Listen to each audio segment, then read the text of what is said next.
So our last final of the day was men's singles, and it featured the Olympic champion Viktor Axelsen, two-time former winner of the end of year championships, in a record equaling 5th final at the World Tour Finals, or Super Series Finals as they used to be called. He was up against the reigning world junior champion Kunlavut Vitidsarn of Thailand. This was very interesting because the BWF Awards had just named Viktor Axelsen as the male player of the year and Vitidsarn as the most promising player of the year. So it was intriguing from a start, just because you had somebody who had already achieved and somebody who we've all identified as a very talented individual. If we go into the match, into the first game, I really think that Vitidsarn started off very well. It was not easy to see whether he was experienced or inexperienced. I think he played a good game. It got to 12-13. And I think we talked about, you know, seize the day, seize the opportunity.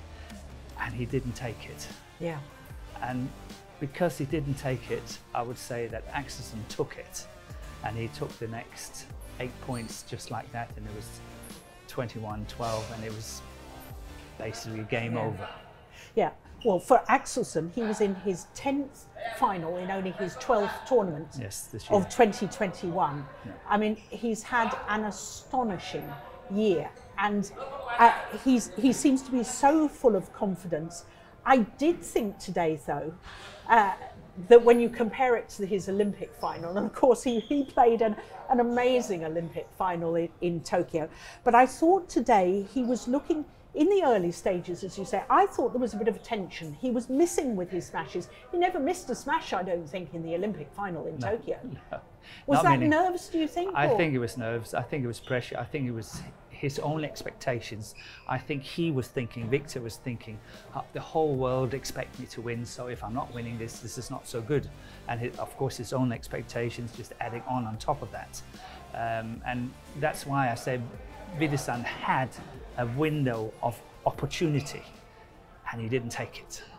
Was it 5 shots that Vitidsarn hit long off the back line when he was playing, supposedly playing into the drift, so it should have been easier to control it? Correct. And I seem to recall you said on commentary, if he can't control it from this end of the court, what's he going to do in the second game? And in all honesty, Viktor Axelsen, who just thrives, it seems to me, on confidence. He's already 194 tall, but he seemed to grow even more, metaphorically, of course, because he felt so confident. He got off to a really good start in the second game, and basically it was match over.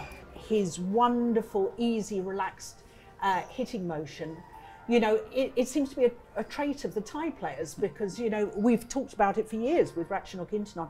But Vitidsarn, you know, he's got that lovely hitting action. If he can develop that more sting in his attacking play, do you see him going all the way? And by going all the way, I mean getting into the top 5 in the world. When I see young players, I usually say, this is a top 10 potential. Yeah. From top 10 and all the way up, it's very, very difficult to say what's going to happen. Top 5 is a tall one. It's really a high aim. But I would say, I believe definitely he will be a top 10 player. Whether that will take him all the way to number 1 or he will stop at number 3, I don't know. I don't know where it's going to go, but I think he's definitely top 10. He's got the potential, and only time will tell. Yeah, only time will tell. But Viktor Axelsen, I think, has been absolutely superb. You said on commentary that Vitidsarn needed to learn from this. Yeah. I also put the kibosh on things by saying on the commentary that I felt it looked like Vitidsarn had said to himself when he was so far down in the second game, I've done well. Yeah.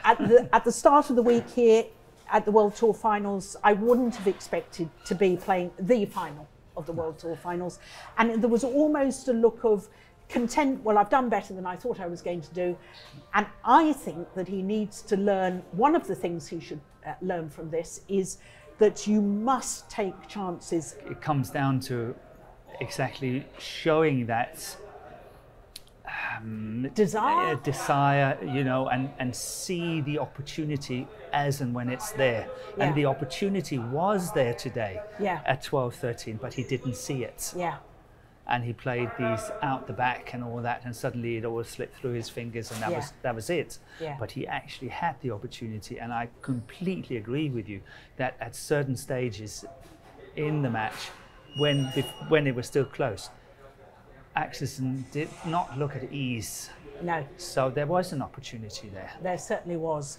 And we certainly hope we see a lot more of Vitidsarn in the future. But there is no question in my mind right now, Viktor Axelsen is the best badminton player on the planet.